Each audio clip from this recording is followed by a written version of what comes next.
இப்பெல்லாம் நம்ம ஊர்ல மாமியார் மருமகள் ஒருத்தர் நல்லா புரிஞ்சுக்கிட்டு நல்ல விதமா தான் இருக்கிறாங்க பல இடத்துல. அதனால நான் இப்ப சொல்ல போற கதையை கேட்டுட்டு இந்த காலத்துல அவ்வளவு மோசமா யாரு சார் நடந்துக்கிறாங்க அப்படின்னு கேட்டு யாரும் சண்டைக்கு வரக்கூடாது. இன்னொரு உண்மையையும் சொல்லிவிடுறேன். அதாவது இந்த கதையை நமக்கு எழுதி அனுப்பி இருக்கிறதே கொஞ்ச நாள்ல மருமகளாகவும் அதுக்கப்புறம் கொஞ்ச காலத்துல மாமியாராகவும் ஆக போற ஒரு நேயர் தான். சரி, இந்த கதைக்கு வருவோம். அதாவது ஒரு சின்ன குடும்பம், அந்த வீட்டுல மாமியார் ஆட்சி, அவங்க வச்சதுதான் சட்டம். புள்ளையண்டா எப்படின்னா அம்மா சொல்றதையும் கேட்டுக்குவான், மனைவி சொல்றதையும் கேட்டுக்குவான், நமக்கு என்னத்துக்கு வம்புங்கிற டைப். மருமகள் பேர்ல குறை கண்டுபிடிக்கிறதுலயே அந்த மாமியாருக்கு ஒரு சுவாரஸ்யம். சின்ன சின்ன விஷயத்துல எல்லாம் குத்தம் கண்டுபிடிச்சுக்கிட்டே இருக்கிறாங்க. பொதுவா எல்லாரும் எப்படின்னா ஏதாவது ஒரு காரணத்துக்காக சண்டை போட்டுக்கிட்டு இருப்பாங்க. அந்த அம்மா எப்படின்னா ஏதாவது ஒரு சண்டையை போடுறதுக்காக காரணத்தை தேடிட்டு இருப்பாங்க. அப்படி ஒரு மனசு. அந்த மருமக பொண்ணு பாவம் பயந்து பயந்து ஒவ்வொரு காரியமும் செஞ்சுக்கிட்டு வந்தது. இப்படியே பல வருஷம் ஓடி போட்டுது. அந்த மாமியாருக்கும் ரொம்ப வயசாயிட்டுது. இருந்தாலும் அந்த பழைய சுபாவம் மட்டும் மாறவே இல்லை. திடீர்னு ஒரு நாள் பக்கவாதம் வந்து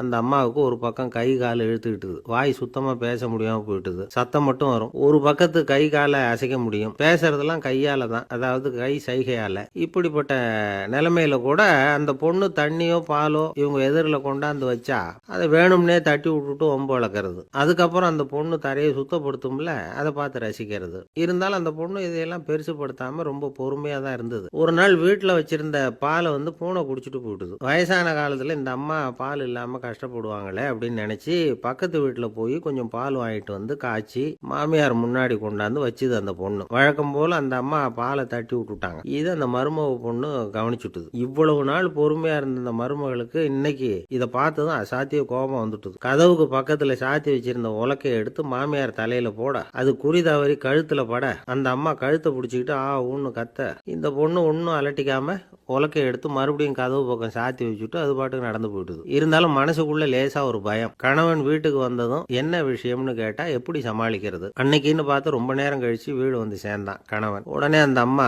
புகார் பண்ண ஆரம்பிச்சுட்டுது. பேச்சுதான் வராத, அதனால ஒரு பக்கத்து கையால சைகை காட்டுது. கதவுக்கு பக்கத்துல இருந்த உலக்க பக்கமா கையை நீட்டி காட்டி அப்படியே அந்த கைய தன் கழுத்துக்கு பின்பக்கமா சுத்தி காட்டி நாக்க வெளியில நீட்டி நடந்த விஷயத்த புரிய வைக்கிறதுக்கு முயற்சி பண்ணுது. இவனுக்கு ஒன்னும் புரியல. என்ன சொல்றாங்க அம்மா அப்படின்னு மனைவி கிட்ட கேக்குறான். அதுக்கு அந்த பொண்ணு ரொம்ப புத்திசாலித்தனமா, என்னங்க உங்க அம்மா சொல்றது உங்களுக்கு இன்னும் புரியலையா? அவங்க உங்களை பார்த்து என்ன சொல்றாங்கன்னா, ஏண்டா உலக்க மாதிரி நிக்கிற, தாக போற எனக்கு சங்கிலி எதுக்கு, என் கழுத்துல கிடக்குற இந்த சங்கிலியை கழட்டி என் மருமக கழுத்துல போடுறா அப்படின்னு சொல்றாங்க அப்படின்னு தான். ஓ அப்படியா விஷயம்னு சொல்லி அம்மா கழுத்துல இருந்த சங்கிலியை எடுத்து மனைவி கழுத்துல போட்டுட்டு, அம்மா உன் விருப்பப்படியே போட்டாச்சு, இனிமேலாவது நிம்மதியா படுத்து தூங்கு அப்படின்னு சொல்லிவிட்டு உள்ள போயிட்டான். பாத்தீங்களா கதைய? அதனாலதான் மாமியார்கள் வந்து சைகை காட்டுறதுன்னா கூட இனிமே ஜாக்கிரதையா இருக்கணும்.